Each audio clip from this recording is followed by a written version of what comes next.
দাদা বলছে যে তোমরা দুজনেই নাকি দাদাকে বলেছো তোমরা দুজনে দুজনকে ভালোবাসো এবং বিয়ে করতে চাও। বাবা, বাবা তুমি এখনো ঘুমোওনি কেন? অনেক রাত হয়েছে তো, চলো ঘুমাবে, চলো। আচ্ছা, তুই এখানে শান্তিতে ঘুমোতে পারছিস? হ্যাঁ, পারবো না কেন? তুমি হঠাৎ এরকম প্রশ্ন জিজ্ঞেস করলে কি হয়েছে? আমার কি মনে হচ্ছে জানিস, তুই আমার মেয়ে নোস। মানে? মানে কুসুম আর এই আয়ুষের সম্পর্কের ব্যাপারটা তুই জানিস। ইন্দ্রাণী আয়ুষের বিয়েটা অন্য একজনের সঙ্গে ঠিক করেছে, এটা জেনেও তুই চুপ করে আছিস। ইন্দ্রাণীকে কিচ্ছু জানাসনি কেন? বাড়িতে এত বড় একটা অন্যায় হতে চলেছে জেনেও তুই চুপ করে বসে থাকিস কি করে? আমার মেয়ে হলে তো এটা হওয়ার কথা নয়। হ্যাঁ, তুই সত্যের পক্ষে দাঁড়াতিস, কুসুমের সঙ্গে এত অন্যায় হতে দিতিস না তুই।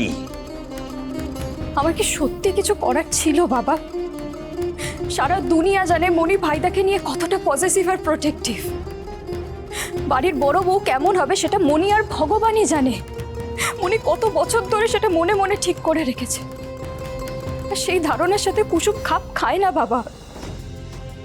আর ভাইদা অনেক রকম ভাবে মনিকে সব সত্যিটা বলার চেষ্টা করেছিল, কিন্তু পারেনি। কিন্তু কাউকে না কাউকে তো পারতে হবে অনু। এত বড় একটা দেখ, ইন্দ্রাণীর নিমন্ত্রণে আয়ুষের বিয়েতে আসার পথে আমি কুসুম আর আয়ুষের এই সম্পর্কের কথাটা জানতে পেরেছি। এত বড় একটা ঘটনা জানার পরে আমার পক্ষে চুপ করে থাকা সম্ভব নয়। কুসুমকে আমি নিজের মেয়ের মতো ভালোবাসি, মানে তোর বোন। আর তোর বোন যদি কাউকে ভালোবাসে, তার হাত ধরে সেই ভালোবাসার মানুষটার কাছে পৌঁছে দেওয়া তোর দায়িত্ব। বাবা, সেই দায়িত্ব আমি পালন করব কিভাবে? তাতে তো মনিকে আঘাত করা হবে। কিছু আঘাত যদি সব ওলট পালট করে দিয়ে আখেরে লাভ হয়, তাহলে সে আঘাত প্রয়োজনীয়। আমি বুঝতে পারছি তোর পক্ষে বলা সম্ভব নয়। আমি নিজে কাল ইন্দ্রাণীর সঙ্গে কথা বলবো। আমি কাল ওদের এই সম্পর্কের ব্যাপারটা ইন্দ্রাণীকে জানিয়ে দেবো। আমি বলবো যে কুসুম আর আয়ুষের এই সম্পর্ক ঈশ্বরের দান, কেউ তাদের আলাদা করতে পারবে না। সেটা কি মনি মানবে? আমার বিশ্বাস মানবে, কারণ ইন্দ্রাণী কুসুমকে ভালোবাসে। তাছাড়া কুসুম ভালো মেয়ে, যোগ্য মেয়ে। আমি একটু বুঝিয়ে বললেই আমার ধারণা ইন্দ্রাণী সবটা মেনে নেবে।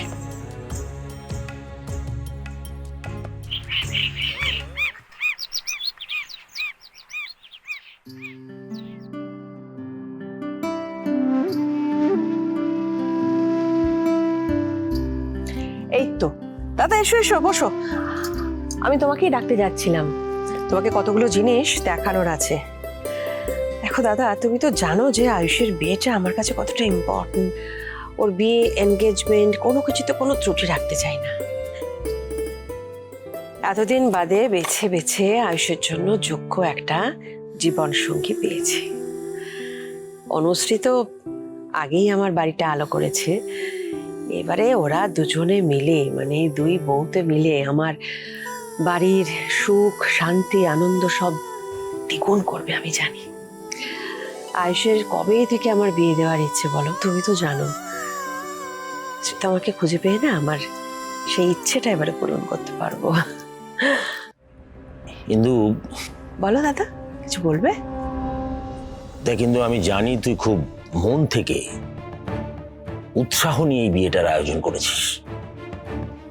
কিন্তু আমি যে কথাগুলো তোকে বলবো সেটা শুনে তুই আঘাত পাবি। আবার আমি এও জানি যে শেষমেশ এই কথাটাই তোকে সব থেকে বেশি আনন্দ দেবে। কি কথা বলবে? একটা সত্যি, এমন একটা সত্যি যেটা শুনে তোর বর্তমানটা ওলটপালট হয়ে যেতে পারে ইন্দু। তাই কিন্তু কথাটা আয়ুষেরই তোকে বলা উচিত ছিল, কিন্তু আয়ুষ কুসুমকে ভালোবাসে।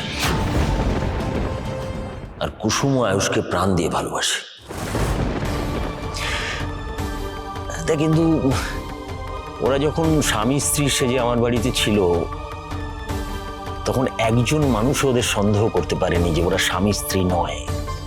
কারণ ওদের এই সম্পর্কের সমীকরণটা এতটা সহজ, এতটা স্বাভাবিক, এতটা বাস্তব ছিল যে কুসুম এত আদর যত্ন করতো আয়ুষকে। কুসুমের আদর যত্নে এত ভালো থাকতো, এত সুখে থাকতো আয়ুষ, যে আমিও বুঝতে পারিনি। পরে অবশ্য আমি মন থেকে চেয়েছিলাম ওদের সম্পর্কটা টিকে থাকুক, ওদের বিয়েটা হোক। কিন্তু যেহেতু কুসুম তোদের বাড়ির কাজের মেয়ে, তাই আমি আর ইচ্ছেটা প্রকাশ করিনি।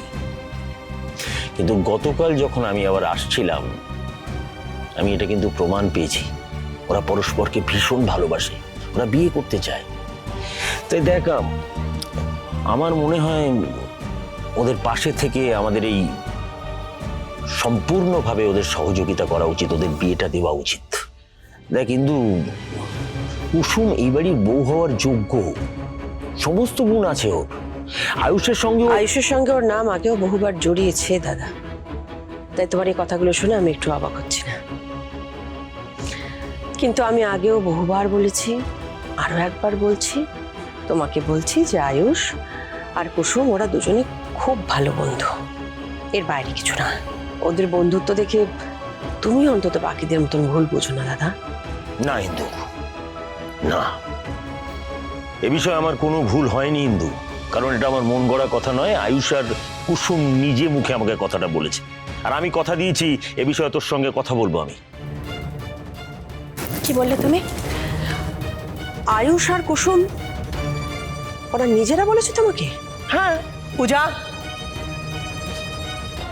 আয়ুষ আর কুসুমকে ডেকে নিয়ে এসো এখনই।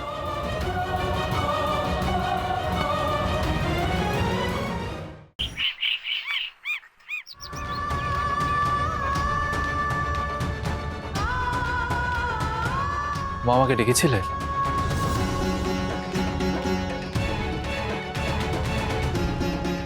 মাকে এত অস্থির দেখাচ্ছে কেন? মামা কি তাহলে কথা বলেছে মায়ের সাথে আমার আর কুসুমের বিষয় নিয়ে? দেবী মা, দাঁড়াও, আজ একটা প্রশ্ন করবো তোমাদের দুজনকে।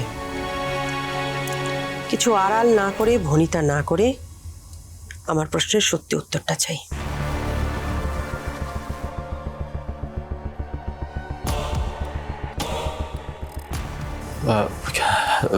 কি প্রশ্ন মা? দাদা বলছে যে তোমরা দুজনেই নাকি দাদাকে বলেছো তোমরা দুজনে দুজনকে ভালোবাসো এবং বিয়ে করতে চাও। কতটা সত্যি?